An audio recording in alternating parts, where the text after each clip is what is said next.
তো মরিচিকার পিছনে ছুটছো। তুমি তো এমন একটা পথ ধরেছো যেই ধরের শেষ হচ্ছে গিয়ে জাহান্নাম। রব্বুল আলামিন সূরাতুল ফাতহের সর্বশেষ আয়াতের মধ্যে বিশ্বনবী এবং সাহাবায়ে কেরামের সুনাম করতেছেন। আল্লাহ বলেন, মুহাম্মাদুর রাসূলুল্লাহ ওয়াল্লাযীনা মাআহু আশিদ্দাউ আলাল কুফফারি রুহামাউ বাইনাহুম।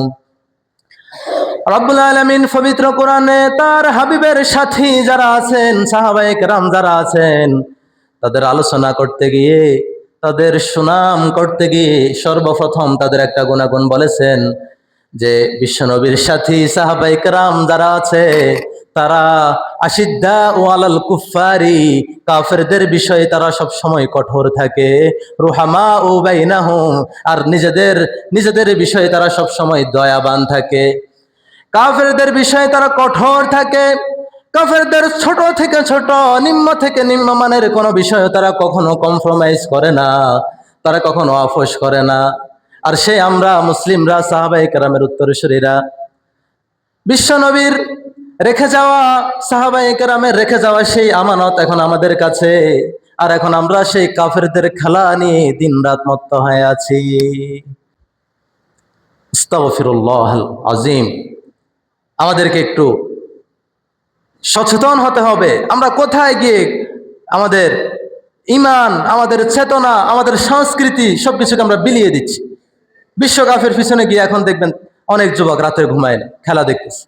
একটা গোল যদি কোনোভাবে তার পক্ষের সে যে দল সমর্থন করে তারা যদি ওদেরকে একটা গোল দিতে পারে, সে চিৎকার দিয়ে উঠতেছে, তার আশপাশের বাড়ি ঘরে ছোট ছোট বাচ্চাদের ঘুম ভেঙে যাচ্ছে। সে কি খুশি। আর তার পক্ষের দলকে ওই পক্ষে যদি কোনো গোল দেয়, আবার সে কান্নাকাটি করতেছে। অথচ আজকের এই সময়টাতে সারা বিশ্বের কত জায়গায় মুসলিমরা নির্যাতিত হচ্ছে। মুসলিম ছোট ছোট মুসলিমদের মাসুম বাচ্চাগুলো আজকে খাবার না পেয়ে, পানি না পেয়ে ঠুকরে ঠুকরে কাঁদতেছে আর মৃত্যুবরণ করতেছে।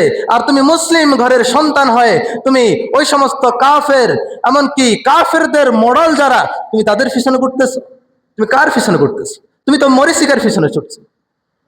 তুমি তো এমন একটা পথ ধরেছো যেই ধরের শেষ হচ্ছে গিয়ে জাহান্নাম। দুঃখের বিষয় হলো, এগুলো যখন বলা হয় তখন আমার প্রিয় যুবক ভাইয়েরা, সচেতন হওয়া তো দূরের কথা, অনুশোচনা করা তো দূরের কথা, তারা উল্টো এখানে গিয়ে উল্টো যুক্তি পেশ করে।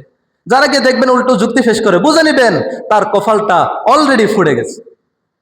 আপনি অন্যায় করতেছেন, আর এই অন্যায় বিষয়ে বলার পরে আপনার উচিত সচেতন হওয়া, সতর্ক হওয়া, আপনার উচিত একটু সিরিয়াস হওয়া। সেটা না করে উল্টো গিয়ে তারা তর্ক করে। এটা মুনাফিকদের স্বভাব ছিল।